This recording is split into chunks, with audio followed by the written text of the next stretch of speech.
Halo Bujanger, kembali lagi bersama Om Bud, channel mendidik untuk para kalayak-kalayak seperti saya dan Anda semua.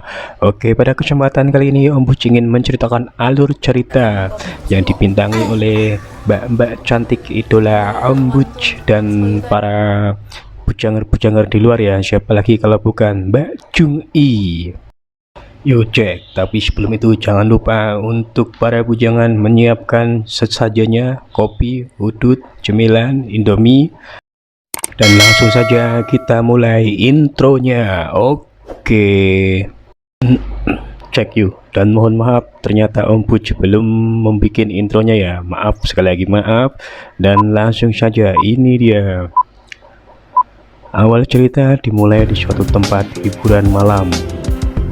Ini kesukaannya para bujangan-bujangan, dimana di sana terdapat Mbak Jung I, Mbak Ambar, dan para boya-boya darat.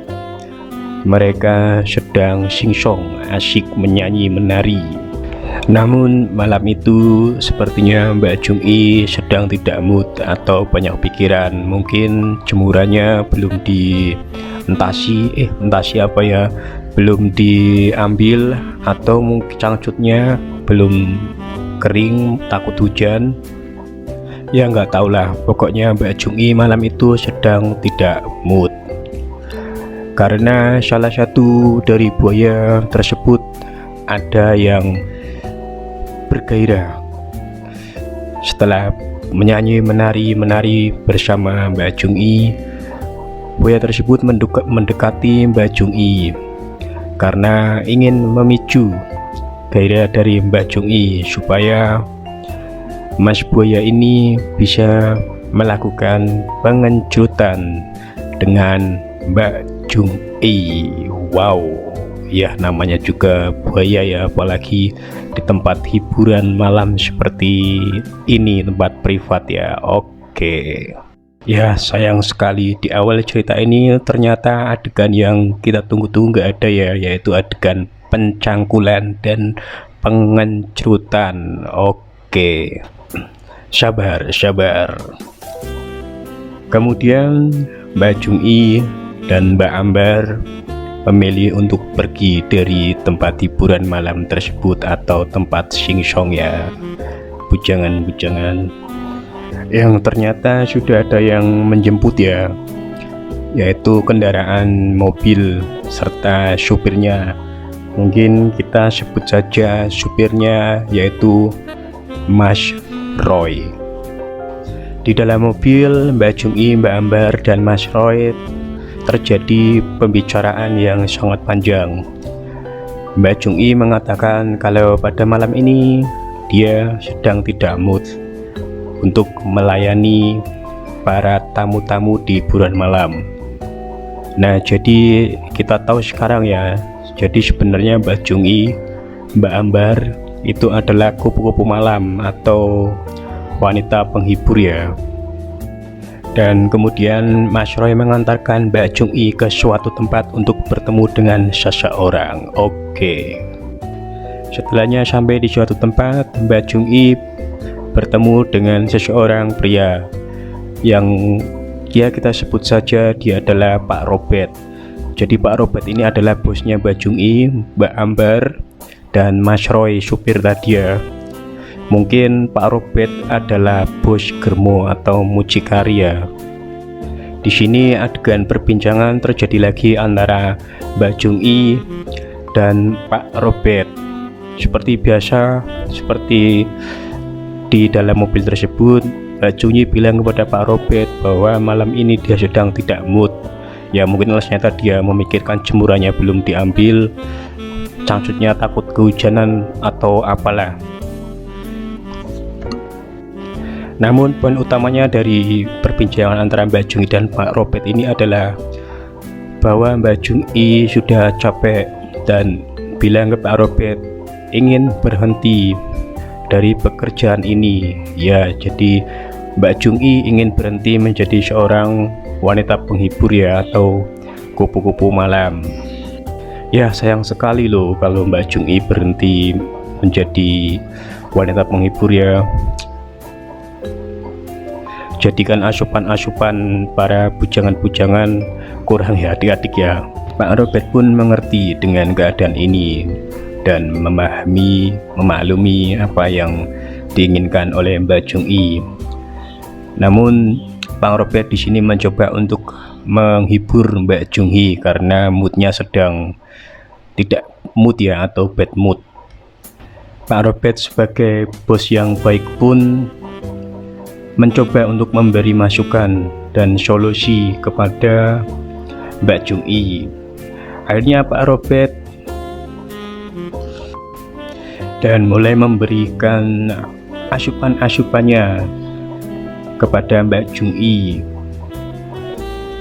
Dengan suasana hati yang bad mood, Mbak Jung Yi pun melayani Pak Robert dan adegan pencangkulan terjadi di sini dan diakhiri dengan pengencerutan. Oke, enak juga ya kalau jadi bos germo atau mucikari. Hahaha. Setelah urusannya dengan Pak Robert selesai, Mbak Jung Yi lalu kemudian pergi dengan Mas Roy, supir dari agen kupu-kupu malam punya Pak Robert ya. Mbak Jung Yi diajak oleh Mas Roy ke sebuah minimarket untuk membeli jajan, cimol ya, pokoknya asupan buat cemilan makan malam serta minuman. Di sana Mas Roy membelikan Mbak Jung Yi minuman Sprite, Fanta, dan aqua dingin ya. Setelah sesampainya di penginapan, Mbak Jung Yi dan Mas Roy menikmati jajanan tersebut serta minuman tersebut ya. Dan suasana pun menjadi lumayan asyik karena waktu juga menunjukkan sudah malam. Mbak Jung Yi dan Mas Roy pun memutuskan untuk beristirahat. Namun sebelum istirahat, Mbak Jung Yi dan Mas Roy melakukan kegiatan pencangkulan dan pengencerutan. Wow, jadi asik juga ya kalau jadi supir di agen kupu-kupu malam ini ya. Setelah selesai dengan kegiatan pencangkulan dan pengencerutan, akhirnya pun mereka berdua bisa tidur nyenyak dengan Mbak Jung Yi di pelukannya Mas Roy. Oke. Keesokan harinya Mas Roy bertemu dengan Pak Robert di kantornya Pak Robert. Pak Robert memberikan apresiasi kepada Mas Roy atas kerja kerasnya sebagai driver atau supir kupu-kupu malam. Lalu di malam harinya Mas Roy bersama Mbak Amber. Mas Roy di sini mengantarkan Mbak Amber kepada Pak Robert.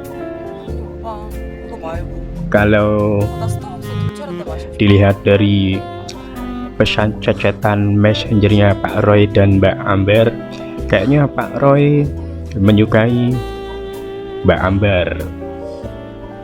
Dan let's go, Mas Roy pun mengantarkan Mbak Amber ke tempatnya Pak Roy. Kita dibawa di suatu tempat sing-song, tempat nyanyi menari karaokean, dimana di sana ada Pak Robert dan Mbak Amber. Jadi mereka sudah bertemu. Sepertinya di sini Mbak Amber pun bercerita banyak kepada Pak Robert. Lalu nggak lama langsung saja, ini dia kegiatan yang kita tunggu-tunggu. Di sini terjadi adegan apa tuh?